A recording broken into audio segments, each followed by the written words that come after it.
no point in wasting time. We're waiting on the camshaft to show up, so we need to work on some of the other little projects that are ongoing. So here's one problem on the car, and this is a common issue on the 245s. All the wiring that goes into the rear hatch is broken.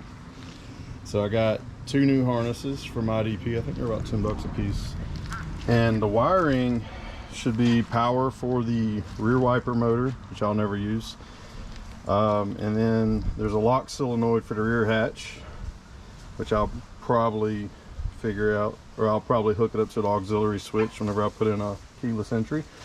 And then there's lights for the plate. So I've pulled back the harness, I've unbolted a portion of it, and we're going to start running the wiring on both sides while we're waiting. All right, so this was a freaking nightmare.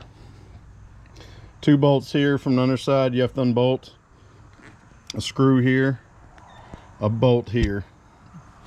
Then once you get all that crap apart and get the old out, you've got a very, very narrow channel to fit these connectors through, and then fish this wire all the way to here.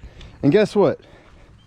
The factory harness ends in here, so you can't get your one hand in there, and you have all these really crappy connectors. The new replacement harness, which is good quality, anyone with a brain would have made that 6 inches longer to come out here to be able to connect it, but no, I had to take a unibit, drill a hole, fish all the wires through, connect them, and push them back through. So the replacement harness was a pretty dumb design.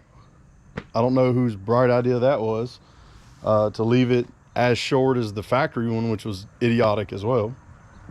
But this side's done. It only took like 3 hours. So we're going to start messing with the camshaft.